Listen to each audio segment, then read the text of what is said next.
Assalamualaikum warahmatullahi wabarakatuh. Selamat datang kepada teman-teman semuanya pada mata kuliah Seminar Akuntansi Manajemen yang diampu oleh dosen Ibu Sri Dewi Atmawati. Pada pertemuan kali ini kita akan membahas materi mengenai life cycle costing, strategic cost management, and the value chain yang akan dipresentasikan oleh kelompok 6 yang beranggotakan pertama Fadia Ramawangsa dengan nomor BP 181053-2004, yang kedua Desmalia Syakira dengan BP 181053-2008, yang ketiga saya sendiri Sri Andini Oksyarisa JA dengan BP 181053-2016. Baiklah, pertama kita akan membahas mengenai apa itu life cycle costing. Life cycle costing merupakan teknik manajemen yang digunakan untuk mengidentifikasi dan memonitor biaya produk selama siklus hidupnya. Siklus hidup meliputi semua tahapan, mulai dari perancangan produk, pembelian bahan baku, hingga pengiriman dan pelayanan atas produk yang sudah jadi. Baiklah, selanjutnya kita akan membahas mengenai tujuan dari life cycle costing. Seperti kebanyakan konsep, LCC telah berkembang dari waktu ke waktu dan saat ini LCC memiliki 3 tujuan utama. Pertama, LCC dapat menjadi alat teknik yang efektif untuk memberikan dukungan keputusan dalam desain dan pengadaan sistem terbuka, utama, infrastruktur, dan sebagainya. Kedua, LCC mengatasi banyak kekurangan akuntansi biaya tradisional dan oleh karena itu dapat memberikan wawasan biaya yang berguna dalam akuntansi dan manajemen biaya. Ketiga, LCC telah muncul kembali sebagai alat desain dan teknik untuk tujuan lingkungan. Manajemen biaya strategis menekankan pentingnya fokus eksternal dan kebutuhan untuk mengenali dan memanfaatkan hubungan baik internal maupun eksternal. Untuk memahami apa yang dimaksud dengan biaya manajemen siklus hidup, kita perlu memahami konsep-konsep siklus hidup produk yang terbagi atas dua. Pertama, sudut pandang siklus hidup produk. Kedua, sudut pandang interaktif.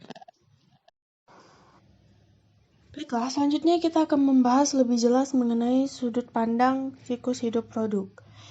Yang pertama yaitu marketing viewpoint. Produsen barang atau jasa memiliki dua sudut pandang tentang siklus hidup produk. Sudut pandang pemasaran dan sudut pandang produksi. Sudut pandang pemasaran menggambarkan pola penjualan umum suatu produk saat melewati tahapan siklus hidup yang berbeda. Dapat kita lihat pada grafik yang menggambarkan pola umum dari pandangan pemasaran siklus hidup produk. Tahapan-tahapannya itu sendiri, pertama yaitu pengenalan, pertumbuhan, kedewasaan, dan penurunan.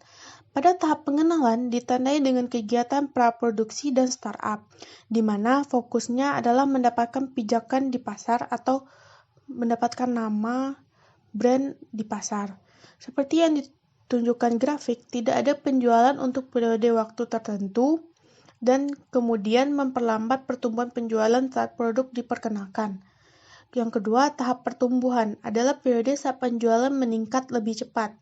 Yang ketiga, tahap kematangan adalah periode waktu di mana penjualan meningkat lebih lambat. Akhirnya, adanya kemiringan kurva penjualan pada tahap jatuh tempo menjadi netral dan kemudian berubah menjadi negatif. Tahap terakhir yaitu tahap penurunan. Tahap ini adalah saat produk kehilangan penerimaan pasar dan penjualan mulai menurun. Baiklah, selanjutnya kita akan membahas mengenai Production and Consumable Life Cycle Viewpoint. Pertama, kita akan membahas Production Viewpoint. Sudut pandang produksi dari siklus hidup produk mendefinisikan tahapan siklus hidup dengan perubahan jenis kegiatan yang dilakukan. Kegiatan penelitian dan pengembangan, kegiatan produksi, dan kegiatan logistik.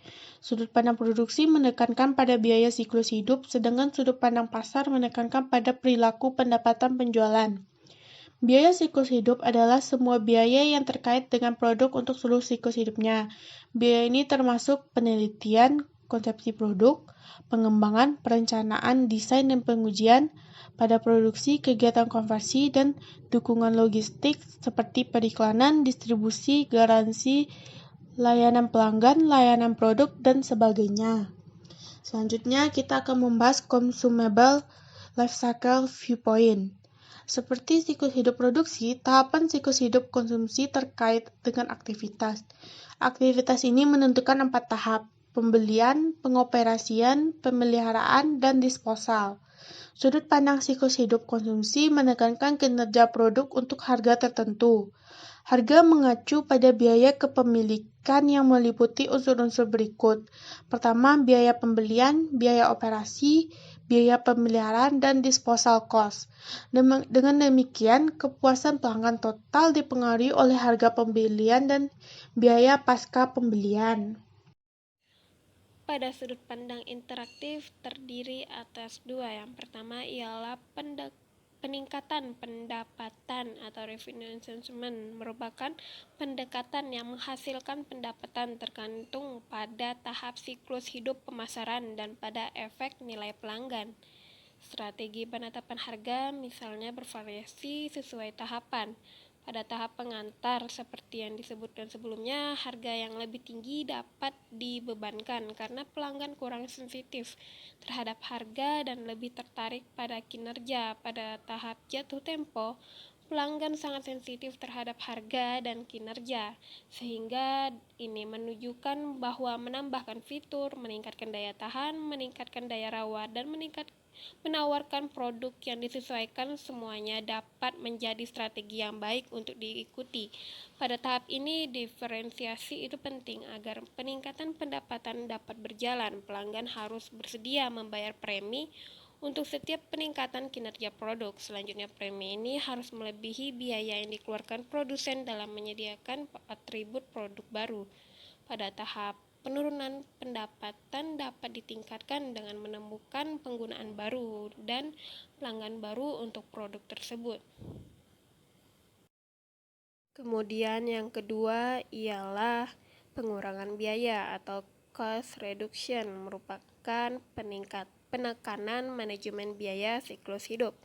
Strategi pengurangan biaya harus secara eksplisit mengakui bahwa tindakan yang diambil pada tahap awal siklus hidup produksi dapat menurunkan biaya untuk tahap produksi dan konsumsi selanjutnya.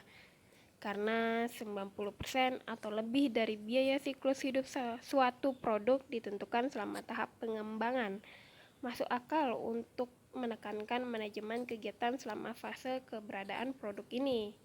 Desain produk dan desain proses memberikan banyak peluang untuk pengurangan biaya dengan merancang untuk mengurangi. Seperti yang pertama, biaya produk, yang kedua, biaya dukungan logistik, dan yang ketiga, biaya pasca pembelian yang mencangkup waktu pelanggan yang terlibat dalam pemeliharaan, perbaikan, dan pembuangan. Selanjutnya, ada pun total biaya selama siklus hidup dibagi menjadi 3.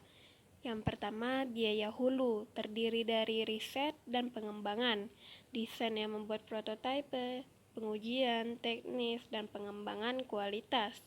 Yang kedua, biaya produksi, terdiri dari pembelian, biaya produksi langsung, biaya produksi tidak langsung.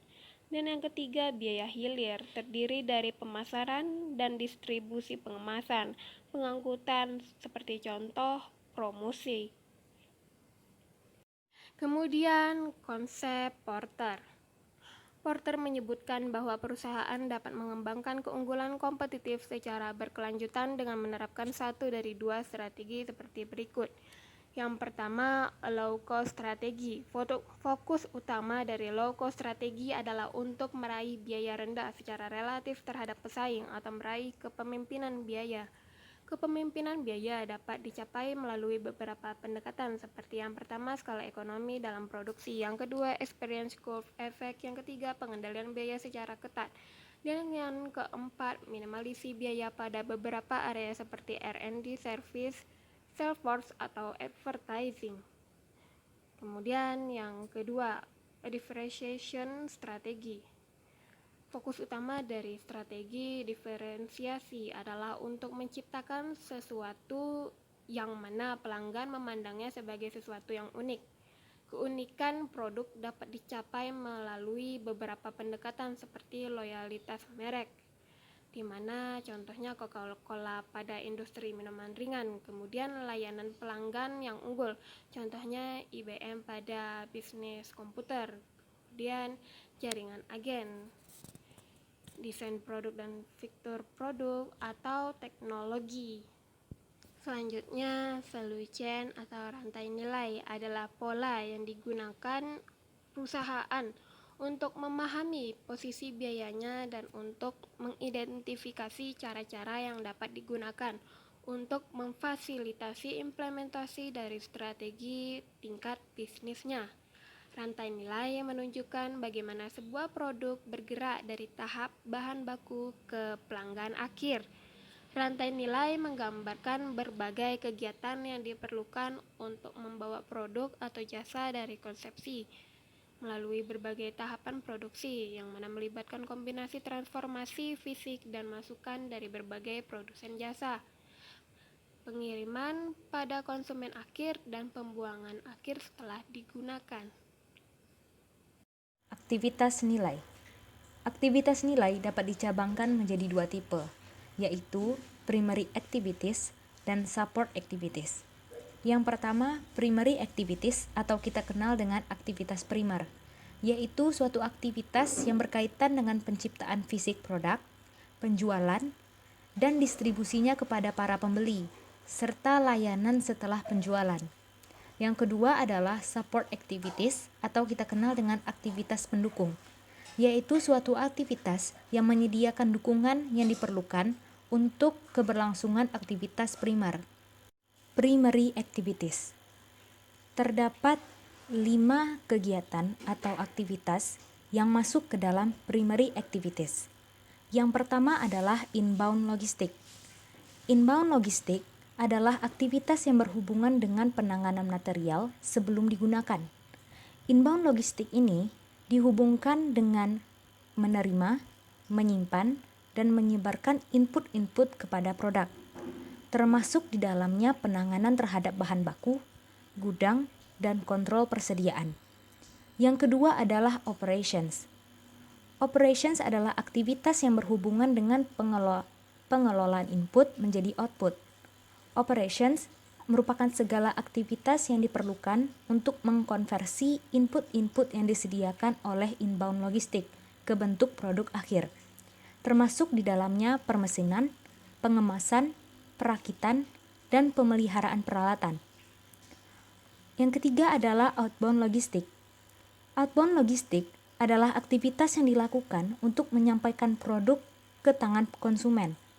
Outbound logistik merupakan aktivitas-aktivitas yang melibatkan pengumpulan, penyimpanan, dan pendistribusian secara fisik produk final kepada para pelanggan, meliputi penyimpanan barang jadi di gudang, penanganan bahan baku, dan pemrosesan pesanan. Yang keempat adalah marketing and sales. Marketing and sales adalah aktivitas yang berhubungan dengan pengarahan konsumen agar tertarik untuk membeli produk. Marketing and sales atau kita kenal dengan pemasaran dan penjualan merupakan aktivitas-aktivitas yang diselesaikan untuk menyediakan sarana di mana para pelanggan dapat membeli produk dan mempengaruhi mereka untuk melakukannya. Secara efektif, memasarkan dan menjual produk, perusahaan perlu mengembangkan iklan-iklan dan kampanye profesional, memilih jaringan distribusi yang tepat, serta memilih, mengembangkan, dan mendukung tenaga penjualan mereka. Yang kelima adalah service. Service adalah aktivitas yang mempertahankan atau meningkatkan nilai dari produk. Service atau pelayanan ini merupakan aktivitas-aktivitas yang dirancang untuk meningkatkan atau memelihara nilai produk. Perusahaan terlibat dalam sejumlah aktivitas yang berkaitan dengan jasa, termasuk instalasi, perbaikan, pelatihan, dan penyesuaian. Support activities. Terdapat 4 aktivitas yang masuk ke dalam support activities. Yang pertama adalah procurement. Procurement merupakan kegiatan yang berkaitan dengan proses perolahan input atau sumber daya. Procurement atau kita kenal dengan pembelian ini merupakan aktivitas-aktivitas yang dilakukan untuk membeli input-input yang diperlukan untuk memproduksi produk perusahaan. Input-input pembelian meliputi item-item yang semuanya dikonsumsi selama proses manufaktur produk. Kedua adalah Human Resources Management. Human Resources Management atau kita kenal dengan manajemen sumber daya manusia merupakan aktivitas-aktivitas yang melibatkan perekrutan, pelatihan, pengembangan, dan pemberian kompensasi kepada semua personal. Yang ketiga adalah Technological Development. Technological development atau kita kenal dengan pengembangan teknologi merupakan aktivitas-aktivitas yang dilakukan untuk memperbaiki produk dan proses yang digunakan perusahaan untuk memproduksinya. Pengembangan teknologi dapat dilakukan dalam bermacam-macam bentuk, misalnya peralatan proses, desain riset, dan pengembangan dasar, serta prosedur pemberian servis. Yang keempat adalah infrastructure. Infrastructure terdiri dari departemen-departemen atau fungsi-fungsi seperti akuntansi, keuangan, perencanaan, dan sebagainya, yang melayani kebutuhan organisasi dan mengikat bagian-bagiannya menjadi sebuah kesatuan. Infrastruktur perusahaan meliputi aktivitas-aktivitas seperti general management, perencanaan, keuangan, akuntansi, hukum, dan relasi pemerintah yang diperlukan untuk mendukung kerja seluruh rantai nilai melalui infrastruktur ini. Perusahaan berusaha dengan efektif dan konsisten mengidentifikasi peluang-peluang dan ancaman-ancaman dan mengidentifikasi sumber daya dan kapabilitas serta mendukung kompetensi inti. Perbedaan siklus hidup dan rantai nilai. Untuk definisi siklus hidup mungkin tampak sulit untuk kita pahami. Sedangkan rantai nilai didefinisikan cukup lugas sebagai sebuah alat dasar untuk secara sistematis memeriksa semua aktivitas yang dilakukan perusahaan dan bagaimana perusahaan tersebut berinteraksi yang diperlukan untuk menganalisis sumber-sumber keunggulan kompetitif. Value chain versus value added analysis. Konsep value chain harus dibedakan dengan konsep value added. Konsep value added merupakan analisis nilai tambah yang dimulai dari saat pembelian bahan baku sampai dengan produk jadi. Konsep value added menekankan pada penambahan nilai produk selama proses produksi di dalam perusahaan. Sedangkan value chain merupakan analisis aktivitas-aktivitas yang menghasilkan nilai, baik yang berasal dari dalam maupun luar perusahaan. Konsep value chain memberikan perspektif letak perusahaan dalam rantai nilai industri. Konsep value chain lebih luas dibandingkan value added dan dapat dikatakan value added merupakan bagian dari value chain. Baiklah, itu saja presentasi kami yang berupa video ini. Mohon maaf jika ada salah. Terima kasih atas perhatiannya. Wassalamualaikum warahmatullahi wabarakatuh.